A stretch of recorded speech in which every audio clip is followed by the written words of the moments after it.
যুক্তরাষ্ট্রীয় কাঠামোর মধ্যে প্রসারিত ও বিকেন্দ্রীকৃত সংসদীয় গণতন্ত্রকে কেন্দ্রীভূত আধিপত্যবাদী গণতন্ত্রে সংকুচিত করার লক্ষ্যকে সামনে রেখে নির্বাচনী সংস্কারের নামে আরএসএস বিজেপি সংবিধানের মূল ভাবনা ও কাঠামোকেই নস্যাৎ করে দিতে উদ্যোগী হয়েছে। তার জন্যই লোকসভা ও বিধানসভার ভোট একই সঙ্গে করতে মোদী সরকার সংসদে পেশ করেছে 12তম সংবিধান সংশোধনী বিল। একই সঙ্গে কেন্দ্রশাসিত পুদুচেরি, দিল্লি এবং জম্মু কাশ্মীরের ভোট যাতে করা যায় তার জন্য পেশ হয়েছে কেন্দ্রশাসিত অঞ্চল আইন সংশোধনী বিল।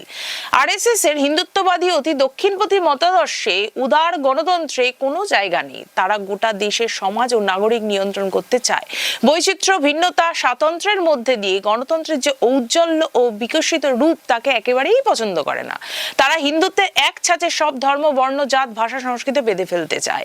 রাজ্যে রাজ্যে সামাজিক সাংস্কৃতিক ভিন্নতাকে তারা নাকচ করতে চায়। তাই এক দেশ এক ভোটের শৃঙ্খলে বহুত্ব স্বাতন্ত্র্যকে বন্দী করতে চায়।